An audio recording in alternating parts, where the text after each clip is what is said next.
ఓం శ్రీ కాళహస్తీశ్వర జ్ఞాన ప్రసూనాంబాయ నమః. సువర్ణముఖరి నది తీరాన శివానందైక నిలయ పర్వతానికి పశ్చిమంలో శ్రీ కాళహస్తీశ్వర ఆలయం శిల్పకళా సంపదతో ఉంది. ఈ ఆలయం 13 ఎకరాలలో 5 ప్రాకారాలలో ఉండేది. నేడు 3 ప్రాకారాలలో మాత్రమే మనకు కనబడుతుంది.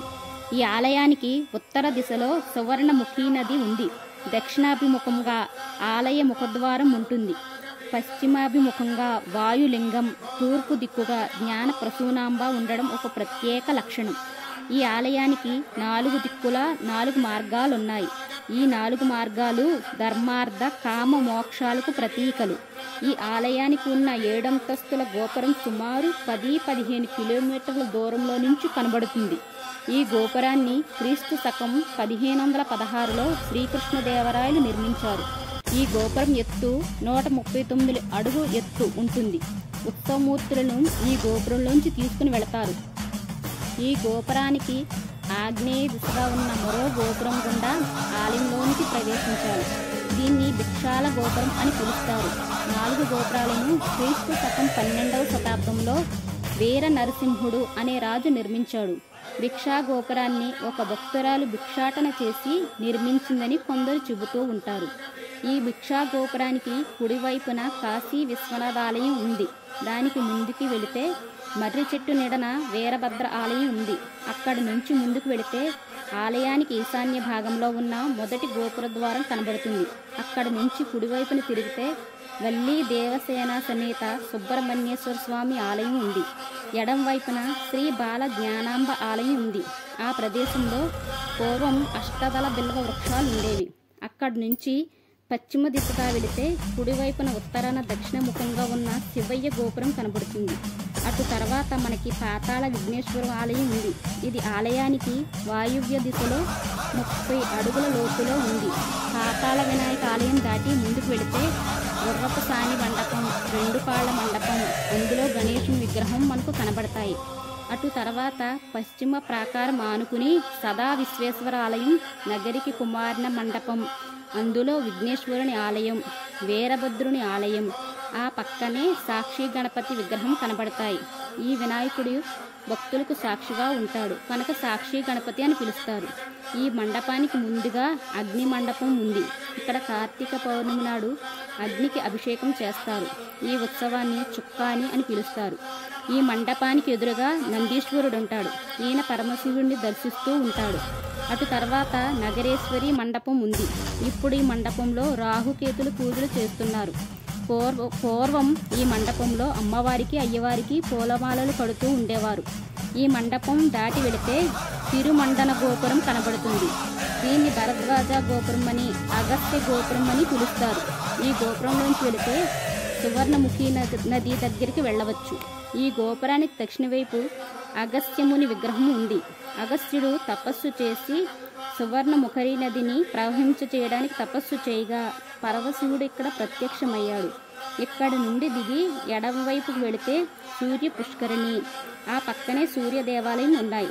ప్రతిరోజు ఈ పుష్కరిణి నుండి నీటిని అమ్మవారికి అయ్యవారికి అభిషేకానికి తీసుకుని వెళతారు. దానికి అవతల స్వామివారి శ్రీపాదాలున్నాయి. ఆలయంలో శివలింగాన్ని దర్శించుకోలేని వారు ఇక్కడ పాదాలు దర్శించుకుంటే చాలు అని చెబుతూ ఉంటారు. ఈ ప్రాంతంలో భక్తులు నాగప్రతిష్ఠ చేస్తూ ఉంటారు. అగస్త్య గోపురానికి తూర్పున ఉన్న మండపాన్ని దర్శన ప్రధాన మండపం అంటారు.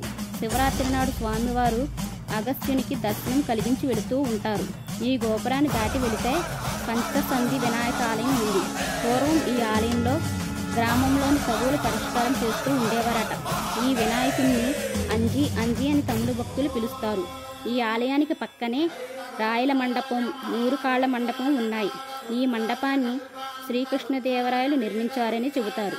ఈ మండపంలో రాహుకేత సర్పదోష నివారణ పూజ చేస్తూ ఉంటారు. ఈ మండపానికి తూర్పున పెద్ద పొన్న చెట్టు ఉంది. ఈ వృక్షానికి ఉత్తర వైపున వసంత మండపం, దక్షిణ వైపున డోలోత్సవ మండపం ఉన్నాయి. ఈ మండపంలో ప్రతి పౌర్ణమికి స్వామివారిని అమ్మవారికి ఓంజల్ సేవ చేస్తూ ఉంటారు.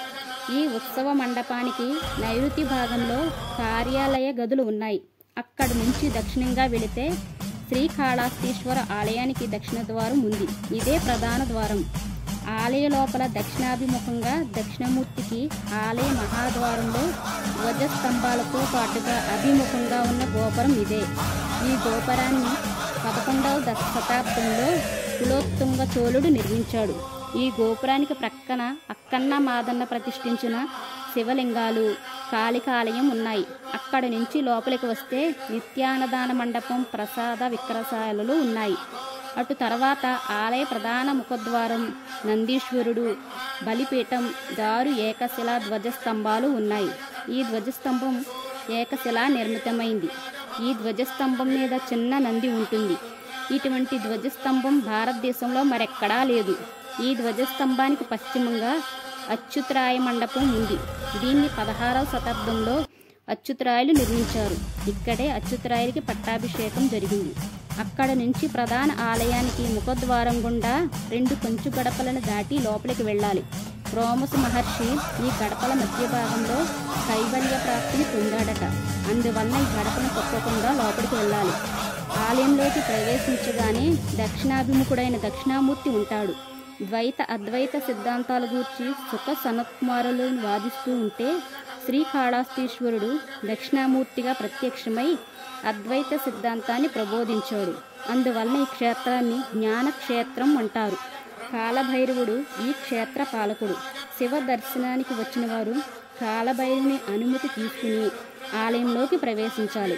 ముఖద్వారం నుండి ఎడంవైపు వెళితే వినాయక ఆలయం ఉంది. ఆ ఆలయానికి ముందర ఆలయం ఉంది. ఆ ఆలయానికి ముందు పురుషామృగ విగ్రహం ఉంది. సువర్ణముఖరి నది ప్రవాహంలో నీరు లేకపోతే ఈ విగ్రహాన్ని స్పృశిస్తే పవిత్రులవుతారు. ఈ విగ్రహాన్ని సౌరభమూర్తి అని కూడా అంటారు. ఈ ఆలయానికి దక్షిణంగా అప్పర్, సుందర్, మాణిక్యవాసుకర్, జ్ఞాన సంబంధర్ విగ్రహాలు ఉన్నాయి. అక్కడి నుంచి ఉత్తరంగా వెళితే వెంగళవరాయుడు పూజించిన సుబ్రహ్మణ్యేశ్వర స్వామి ఆలయం ఉంది. ఈ ఆలయానికి ఎదురుగా సరస్వతీ తీర్థం ఉంది. ఈ తీర్థంలో 40 రోజులు సేవించినట్లయితే మోగతనం పోయి మాటలు వస్తాయి. శ్రీకాళహస్తి రాహుకేత దోష నివారణ కలిగించే శక్తిగల క్షేత్రం. అందుకే ఈ క్షేత్రం రాహుకేత దోష నివారక క్షేత్రంగా ప్రసిద్ధి చెందింది. ఆరహో.